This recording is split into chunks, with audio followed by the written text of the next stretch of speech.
Hi, thanks for joining me. Today I'm going to be going over the second problem from the fourth week of the summer invariance maths competition. As always, I'll leave a link in the description below with all the details of the competition. Anyway, this is a problem I'm going to be tackling today. We have a finite simple graph G. We want to prove that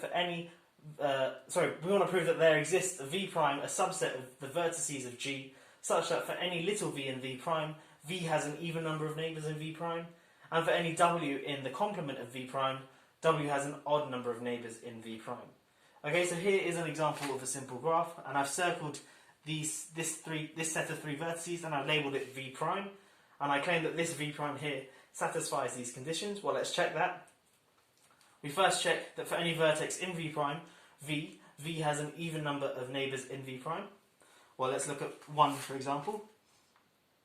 Its only neighbours in v prime are 2 and 4, so it has 2 neighbours in v prime, and 2 is an even number. Great. Let's check the next vertex, 2. 2's only neighbours in v prime are 1 and 4, and hence 2 neighbours in v prime, so 2 is an even number. Great.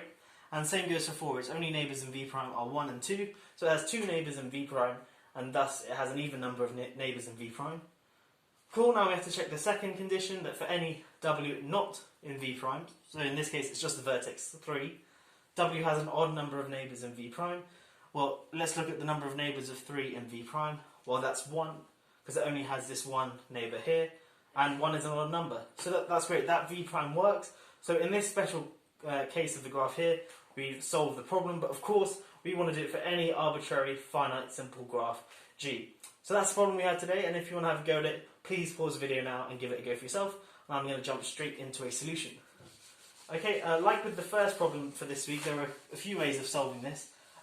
But the way I'm going to show you is quite nice. It doesn't use too much graph theory. I'm firstly going to show that this problem is equivalent to another problem, and then show that problem is a lot easier to solve, and I'm going to do that by induction. Anyway, what I'm going to firstly do is take our graph G, and I'm going to keep this special case up for the moment just to illustrate what I'm going to do.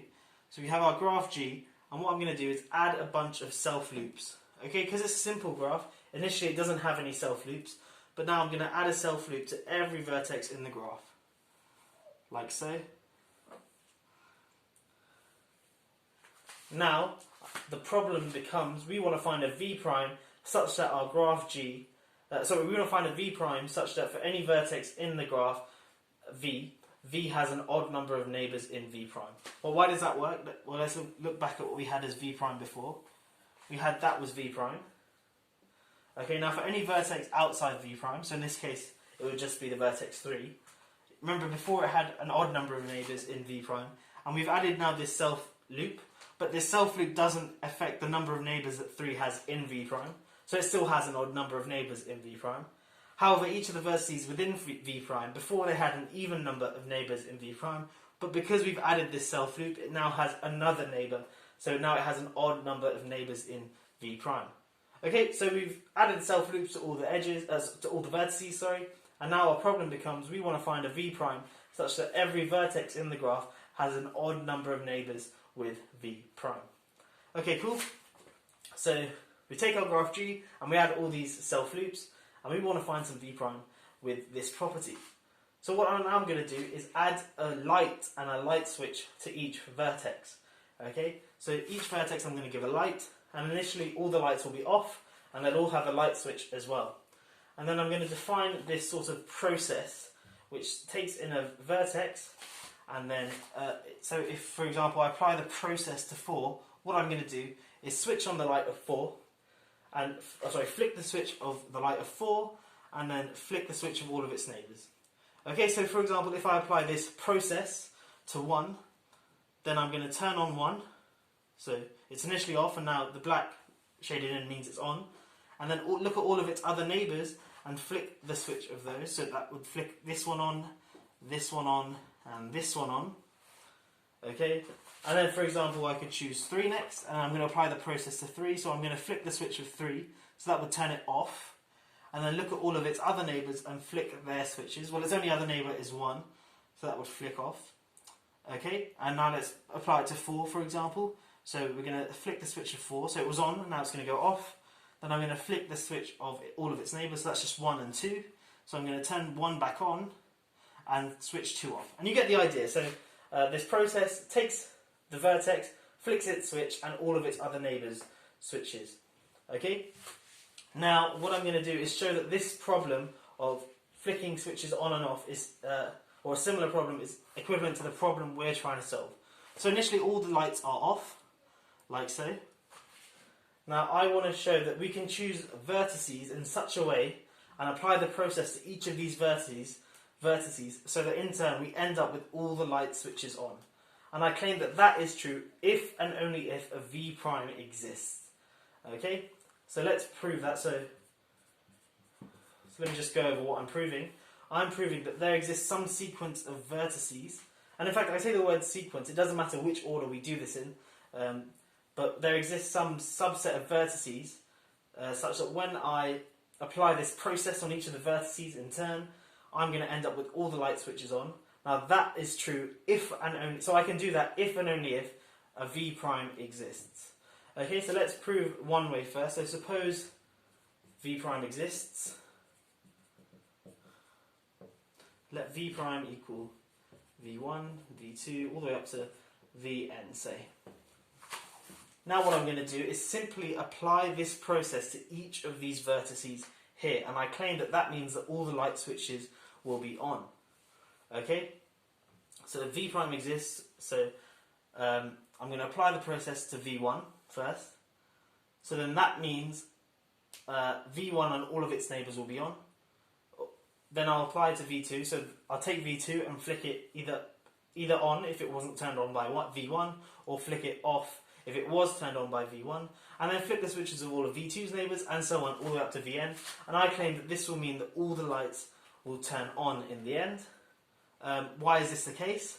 Let's take any arbitrary vertex V in this graph here. So V is a member of Vg, and I want to show that V ends up on, the light V ends up on. Well, because V is a vertex, remember V prime exists, that means that V has an odd number of neighbours in V prime. So that means out of these n vertices here, there are an odd number of V's which are neighbours with V. But because each time I go through, when I go through this list, the only time V will be impacted is when I touch one of its neighbours, when I apply the process to one of its neighbours, in which case the switch will flick a V, and because there are an odd number of neighbours in V prime, that means V's switch will be flicked an odd number of times. Okay, but because it's being flicked an odd number of times and it starts off, then it's going to go on, off, on, off, on, off, on, and anyway it's going to end up on because we're flicking the switch an odd number of times. Okay, so let me just quickly go over that. V has an odd number of neighbours in V prime, hence it's going to have an odd number of neighbours in this set here, and each time I go through the set, each time I hit one of the neighbours, I'm going to flick the switch of V, and because there are an odd number of neighbours, I'm going to flick the switch of V an odd number of times. Because it starts off, initially all the lights are off, that means that V is going to end up on, and because V was an arbitrary vertex, this holds for absolutely every vertex. So all in all, at the end, all the vertices will be on. So I've proved going from left to right. So I wanted to prove that if V prime exists, then I can choose some vertices so that when I apply the process to each of the vertices in turn, I'm going to end up with all the lights on. Now to prove the converse, i.e. if I can find, so the converse, let's draw it here, if there exists, let's call it W now, and that's going to equal W1 all the way up to Wt, say, so that when I apply the process to each of these vertices in turn, I claim that a V prime exists. Okay, and I'm not going to go into this proof, this too much detail. It's pretty much the same as the forward argument, just working backwards essentially. But just by setting V prime equal to W, we can go through this list and show that V prime exists. So, let me start again. We have these vertices here, W1 all the way up to Wt, such that when we apply the process to each of these vertices in turn, we're going to end up with all the light switches on. Then by setting V prime equal to this set of vertices here, a very similar argument to what we had before shows that V prime has the property that any vertex in the graph has an odd number of neighbours in V prime, and that's simply because the same sort of reasoning here, when we take any vertex in the set take any vertex in the graph, because it ends up on, that means it has an odd number of neighbours in here, and that's essentially the proof done. Okay, so I've shown this equivalence here. The problem we're trying to solve is trying to find a v prime, but I've shown it's equivalent to essentially finding this set W of vertices, such that when I apply this process to each of the vertices in the set W, I end up with all the light switches on. So now that's the problem I'm going to try and solve, is show that there's always a way to flick apply this process. So there's always a way to find a set of vertices W, such that when you apply this process to each of the vertices in W, the lights will all be on. Whew. Let's move on to that stage. Okay, so we're going to prove that we can turn all the lights on in the graph by induction. Okay, so let's look at the case when we only have one vertex, so our base case. Then our graph is going to look something like that. It will be a vertex and then just a simple loop connecting it. And obviously we can just turn this vertex on and we're done. Because that vertex is on, we've turned on all of its no neighbours, and yeah, it's on, end of the game. So that's the base case done. We want to show now proceed by induction. And we're going to proceed by induction and then also prove by contradiction sort of together. So suppose, so in our inductive step, we assume we can do it for any graph on n-1 vertices. And now assume for contradiction that it's impossible to do for a graph on n vertices. So take a graph with n vertices, and it's impossible, suppose it's impossible to turn all the lights on this graph using the process I described before. Well, take any vertex in this graph and cover it. So now you're left with a graph with n-1 vertices. Now, because of the assumption step, there's some way, some operation of changing the state of all of those lights. Okay, so if they're all off, then they'll all turn on, and similarly, if they're all on, then they'll all turn off. Or if 3 of them are on and 5 of them are off, then 3 of them will then turn off, and 5 of them will then turn on, and so on. Okay, and that holds for any vertex. So for any vertex in this graph of n vertices, I can look at the remaining subgraph when I cover that vertex, and all of the states of the lights in the remaining n-1 vertices will change. And by the assumption from the contradiction that it's impossible to do with all n vertices, i.e. turn all n vertices on, the state of the one that I covered, the vertex I covered, will stay the same. So in other words, for any vertex I choose, so for any vertex in the graph, there's some way of changing all the states of all the remaining vertices, but keeping that one the same, and that comes from the assumption step mixed with the proof by contradiction, or the assumption that came from the contradiction. Okay, so what I'm going to do is apply this operation to each and every vertex. So if I have my graph like this, okay, and n is even, so let's say it's 6. Okay, and I say start off with this vertex, and then go around like so. I'll start off with vertex 1 and I'll cover it, and I'll change the states of all the other ones and keep this one the same. So this one will turn on, this one will turn on, this one will turn on, this one will turn on, this one will turn on, that one will go off. Then I'll go with 2 and change the states of all the others and keep that one the same. So this one will turn on, but all the other ones will turn off. But remember, vertex 2 will stay the same. Then I do the same with 3. So I cover 3, and all the other vertices change state, and 3 stays the same. So this one turns off, and these 3 turn on. Same with 4, cover 4, and change the states of all the others. This one turns off, this one turns off, this one turns on, this one turns on, this one turns on. Same goes for 5, cover 5, and change the states of all the others. So 6 turns on, and these ones all turn off. And you can see the grand finale. I'm going to cover 6, and now turn all the others on, and I'm left with all of them on. And you can verify that when n is even, this always holds. This will always end up the case, because when n is even, each vertex is going to get flicked each switch is going to get flicked n-1 times, hence an odd number of times. And the reason for that is it's going to get flicked for every vertex except itself. Okay, so every vertex gets flicked an odd number of times, and all the vertices end up on. All the light switches end up on, and we're good. So that's the case n equals even done. Now let's look at the case where n is odd. Okay, so now in the case when n is odd, we can make the following observation. Well, the total degree in the graph must be even, and the reason for that is for each edge in the graph, that constitutes or adds 2 to the degree of the graph because it has 2 ends. So the total degree in a graph is even. So then that means that there must be at least one vertex in the graph which has even degree, because if all the vertices had odd degree, and because now we're assuming there are an odd number of vertices, that means that the total degree would be odd, which is impossible. Hence there must be at least one vertex with even degree. So let's call one of these vertices V. So we're going to look at V. So V is a vertex and it has even degree.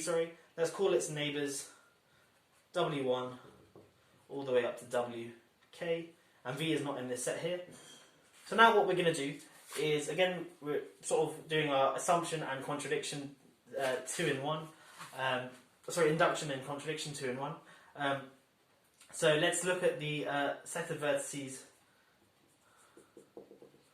This set here, union V. Now we're going to apply the operation. Remember the operation being covering that vertex and then changing the states of all the other vertices, but keeping that vertex having the same state. So we're going to do that to each of these vertices in this set here.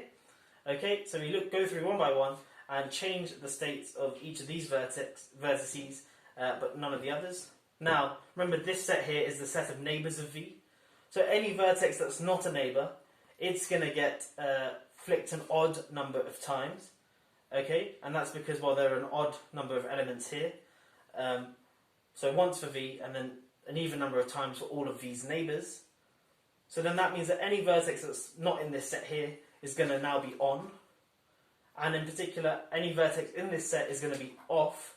And the reason for that is because each of these vertices here, well, there's an odd number of vertices here. They're each going to be, the switch is going to be flicked once for each of the vertices here, minus itself. So like before, it's going to get flicked an even number of times. So the vertices in this set here will be off, and all the other ones will be on. And then the final step is just apply the process to V and flick all the switches of all of its neighbours, i.e. this set here, and then we'll be done. Because all the other switches before were on, and now we're turning these switches from off to on. So we found some way to turn all the light switches on, which is a contradiction, and we're done. We've shown the inductive step. So we did it in the case n is even, and we sort of essentially did it by assumption, by contradiction and induction. So our assumption step from the inductive proof is that we can do it in the case n-1 for any graph with n-1 vertices, and then using the contradiction step we could always find an operation such that when we took a graph with n vertices, when we covered one of the vertices, there was some operation which changed the state of all the other vertices but kept the vertex that we covered the same state. And then obviously n equals even, I showed it now, this is the case n equals odd. So we've always found a process to find a way to turn all these light switches on, and that is the proof. It's a little bit convoluted and not exactly clear, but I think the proof itself is very neat, sort of switching the problem into one where you're just flicking some light switches and trying to find some way to get all the light switches on, and then the proof by induction is hopefully not too difficult to wrap your head around.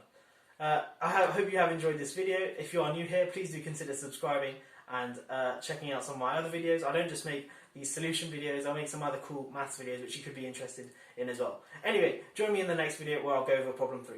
See ya. Have a great day.